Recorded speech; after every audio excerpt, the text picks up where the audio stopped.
Binti mrembo anamchapa makofi mama huyu, lakini hakujua kuwa ndio mama yake mzazi. Hii ni simulizi ya kusikitisha. Mtazamaji, sikiliza simulizi hii mwanzo mpaka mwisho, na bila kupoteza muda, wacha tuianze simulizi yetu hii leo kama ifuatavyo. Mvua ndogo ilikuwa imenyesha asubuhi ile. Barabara ya vumbi ilionekana imetulia. Magari machache tu yalikuwa yakipita kuelekea vijijini. Ndani ya gari jeupe la kifahari aina ya Prado TX, kijana mmoja mwenye umri wa takribani miaka 35 alikuwa akisafiri akielekea kijijini kwa ajili ya kazi maalum ya kampuni yao ya ujenzi wa miradi ya maji vijijini. Jina lake anaitwa Kelvin Mwakalinga, kijana aliyefanikiwa sana mjini Dar es Salaam. Alizaliwa katika familia ya hali ya chini, lakini kwa juhudi zake na elimu akaja kuwa miongoni mwa vijana waliokuwa wakiheshimika kwenye kampuni kubwa ya ujenzi. Alipenda kufanya kazi kwa bidii, lakini moyo wake ulikuwa na upweke. Hakuwahi kumpenda mtu kwa dhati. Licha ya kuwa na pesa na kila anachotaka, lakini hakupata mapenzi ya dhati. Kijana huyu alipofika kijijini Itigi, alikaribishwa kwa shangwe na viongozi wa kijiji. Watu walishangaa na walifurahi sana mtaalamu huyu kufika kijijini. Baada ya siku chache za kazi, Kelvin alianza kuzoea mazingira ya kijijini. Ndipo siku moja alimuona binti mmoja akiingia kwenye eneo la mradi akiwa amebeba ndoo ya maji. Alikuwa ni mrembo kwa asili, macho yake ya kupendeza, ngozi ya kahawia, tabasamu lenye upole. Alivaa kanga ya kijani na blouse ya bluu. Jina lake aliitwa Neema binti huyo. Neema alikuwa ni binti wa pekee katika familia masikini. Baba yake alifariki dunia Neema akiwa bado binti mdogo kabisa. Hivyo mama yake ndiyo aliyebeba jukumu la kumlea Neema. Kevin alipomuona mara ya kwanza Neema, moyo wake ulitetemeka. Hakuelewa ni kwa nini alijikuta akimtazama mara mbili mara tatu zaidi ya kawaida. Miezi ikaendelea kusogea, mradi wa maji ukaendelea. Kevin alianza kumtumia Neema kama mfanyakazi wa muda kusaidia kusafisha ofisi na kupanga mafaili mbalimbali katika ofisi yao ambayo walitengeneza kwa muda hapo kijijini. Hapo ndipo alipoanza kuzoeana zaidi. Neema alikuwa mchangamfu, mwenye heshima na alikuwa na ndoto ya kwenda kusoma mjini. Siku iliyofuata mazungumzo yakawa marefu zaidi. Kelvin alianza kutembea nyumbani kwao na Neema, akiwaletea chakula na mahitaji. Wazee wa kijiji waliona ni jambo la kawaida tu kwa bwana mkubwa wa mradi kumsaidia binti masikini, lakini ndani ya mioyo yao Neema na Kelvin walikuwa wameingia katika nafasi ya mapenzi isiyotabilika. Mwezi wa 4 wa mradi, Kelvin aliamua kufunguka ya moyoni na kumwambia Neema maneno haya, na nukuu: "Neema, sijawahi kuhisi hivi kwa mtu, na kuahidi nitakuoa. Nakupenda sana Neema." Hakika Neema kwa aibu na hofu alitabasamu tu, kisha akajibu, "Lakini wewe ni mtu wa mjini, mimi ni wa kijijini. Watu wa mjini hawakai nasi." Hayo ilikuwa ni maneno ya kwake Neema. Kevin alimshika mkono wake Neema na kuzungumza maneno haya, "Nitakaa na wewe ni wangu." Hayo ni maneno ya Kelvin akiwa anapelemba kwa Neema. Upendo wao ukaendelea kwa siri. Walianza kukutana jioni karibu na kisima cha maji kilichokuwa nyuma ya ofisi. Waliongea, wakacheka na hatimaye walivuka mipaka ya urafiki. Kwa manake walishiriki mpaka tendo la ndoa. Baada ya miezi kadhaa mradi ukakaribia kumalizika. Ndipo Neema akagundua kitu. Hakuwa anapokea hedhi, kwa maana hakuwa anaona siku zake. Akahisi hofu, lakini akaamua kumwambia Kelvin uhalisia. Akasema maneno haya Neema, "Kelvin, nina mimba." Kelvin alikaa kimya kwa muda mrefu, kisha akavuta pumzi ndefu na kuzungumza maneno haya, "Tutazungumza, nitajua la kufanya." Haya ni maneno ambayo Kelvin alimwambia Neema. Mradi ulimalizika mwezi uliofuata. Kampuni ilimtuma Kelvin kurudi mjini mara moja. Hivyo Kelvin alijaribu kumwaga Neema, lakini moyo wake ulikuwa ni mzito sana. Kelvin alisema maneno haya, "Nitakutafuta Neema, usiogope." Hayo ilikuwa ni maneno ya kwake Kelvin akimwambia Neema wakati anaondoka mradi umekwisha pale kijijini. Neema alilia sana, akabaki kijijini akiwa mjamzito, huku maisha yakiendelea kwa taabu mno. Watu walimsema vibaya, lakini mama yake alimlea kwa upendo. Baada ya miezi 9, Neema alijifungua mtoto wa kike mzuri sana aitwaye Ariana. Mchana mmoja Kelvin alirudi kijijini kimya. Alimuona mtoto wake, alilia kwa furaha kweli kweli, lakini alichukua uamuzi mgumu. Alimchukua mtoto wake na kuondoka naye mjini, akimwacha Neema akiwa na maumivu makubwa moyoni mwake. Kevin alizungumza maneno haya: "Nitampa maisha bora sana huyu mtoto." Neema akauliza, "Lakini mimi je?" Neema aliuliza kwa uchungu kweli kweli, huku machozi yakimtoka. Kevin hakujibu. Gari lake likatoweka katika vumbi la barabara ya kijiji. Akaondoka, akamwacha Neema kijijini akiwa bado ana uchungu wa uzazi. Lakini ndio hivyo, mtoto wake kaondoka.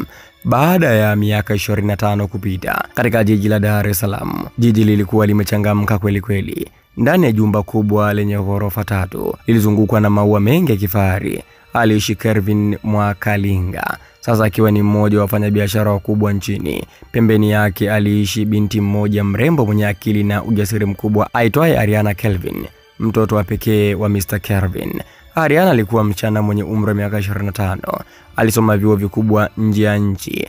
Alikuwa anajulikana sana mitandaoni kama binti wa mfanyabiashara tajiri, lakini nyuma ya tabasamu lake kulikuwa na shimo kubwa moyoni. Alikulia bila kujua mama yake ni nani. Baba yake hakuwahi kumwambia ukweli kila alipouliza. Kelvin aligeuza mazungumzo au kusema, "Mama yako alitoweka zamani, si mtu wa kuzungumziwa." Haya ilikuwa ni maneno kwa Kelvin akimficha kuhusiana na mama yake. Lakini kadri alivyokuwa akikua, ndivyo kiu ya kujua ukweli ulizidi. Alikuwa anaota ndoto za mwanamke asiyejulikana mwenye macho ya upole, akimuita kwa sauti, "Mtoto wangu." Hizo ni ndoto ambazo alikuwa akiziota sana Ariana. Ndoto hizo zilimfanya awe na wasiwasi kila alipokuwa peke yake. Siku moja usiku, Kelvin alikuwa amesafiri kwenda Arusha kwa mkutano wa biashara. Ariana akiwa nyumbani peke yake, aliamua kupekua ofisini kwa baba yake.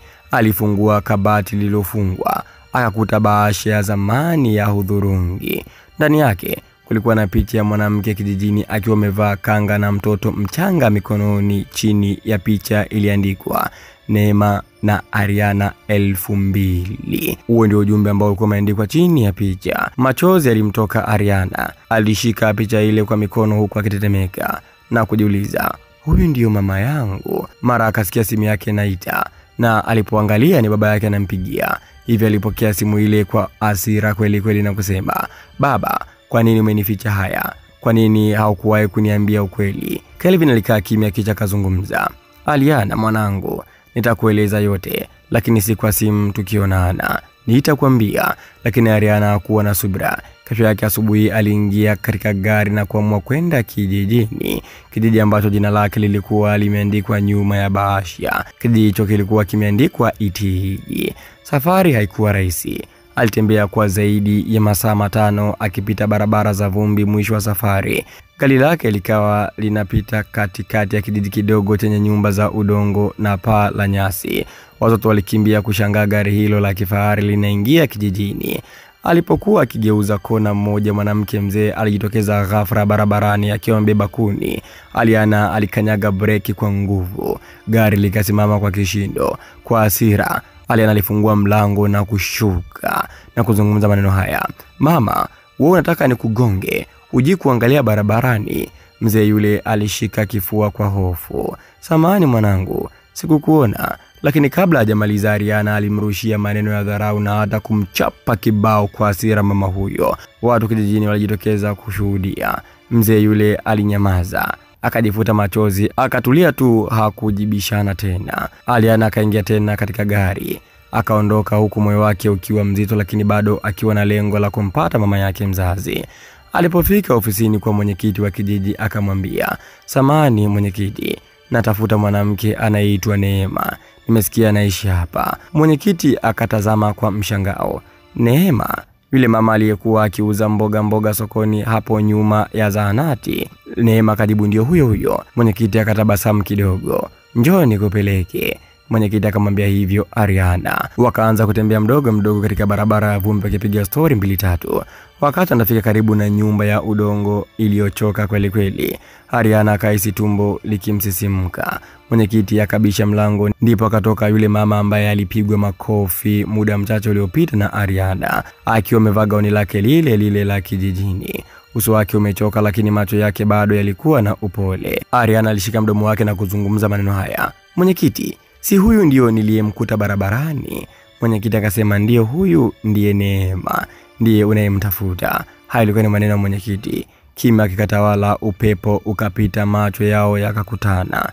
Machozi yakaanza kumtoka Neema. Kisha Neema akasema, Ariana mwanangu. Ariana alitetemeka, akahisi miguu ikimlegea, akaanza kulia huku akisema, wewe ndiye mama yangu. Neema alimkaribia taratibu, akamkumbatia kwa upole, machozi yakimtiririka na kujibu ya kwamba, ndiyo mwanangu, sikuamini kama nitakuona tena maishani. Wakakumbatiana kwa muda mrefu huku mwenyekiti akiondoka kimya kimya. Siku hiyo ikawa ni mwanzo wa kurudisha upendo uliopotea kwa miaka 25.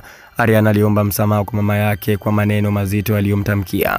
Ariana alisema maneno haya, samahani mama, sikujua nilikupiga, nilikusema vibaya. Neema akamfuta machozi binti yake, kisha akazungumza maneno haya, usijilaumu mwanangu, nilikupoteza ukiwa mchanga sana. Leo Mungu kanirudishia, hilo ndilo kubwa zaidi. Hayo ilikuwa ni maneno ya kwake Neema. Baada ya siku chache, Ariana alimchukua mama yake na kumpeleka mjini. Kevin alipowaona wakiingia nyumbani, macho yake yalijaa machozi. Kevin akasema, Neema, Kelvin. Walitana hivyo, walikaa wote watatu mezani. Kimya kikarejea kila mtu. Kelvin akainua sauti yake kwa unyonge na kuzungumza maneno haya, nilikosea, nilidhani nitamlinda kwa kumtoa kijijini. Sikujua nilikuwa namnyang'anya mama yake. Nimeishi na pesa lakini ndani nimekuwa maskini wa upendo. Haya ilikuwa ni maneno ya Kelvin akimwambia Neema. Neema akasema kwa upole, hujachelewa Kelvin, tulipotezana lakini Mungu ameturudisha. Ariana akawaangalia wote wawili, macho yake yakiwa na machozi ya furaha. Sasa nimekamilika. Nilikuwa na baba lakini sikuwa na mama, leo nina wote. Jioni ile familia ile ilikula pamoja, na kwa mara ya kwanza baada ya miaka 25, nje dirisha la upepo wa bahari uliovuma taratibu, Kelvin akashika mikono ya Ariana na Neema akasema, Mungu ametupa nafasi ya pili, tuiheshimu sana hii nafasi. Baba, mama, nimepata amani. Sasa najua maana ya maisha sio pesa, si umaarufu, ni upendo wa kweli. Neema kajibu, mwanangu, maisha ni safari. Tulipoteana lakini hatukupotea kabisa. Kila kitu kilikuwa na sababu. Kelvin akaongezea, ndio maana niliita huu mzigo wa upendo. Nilidhani upendo ni mzigo, kumbe ni zawadi. Wote watatu wakacheka kwa pamoja. Jua likaanza kuzama taratibu. Na kufikia hapo, simulizi yetu nzuri inaishia hapo. Mtazamaji, andika maoni yako hapo katika sehemu ya comments. Umejifunza nini katika simulizi yetu nzuri kwa siku ya hii leo?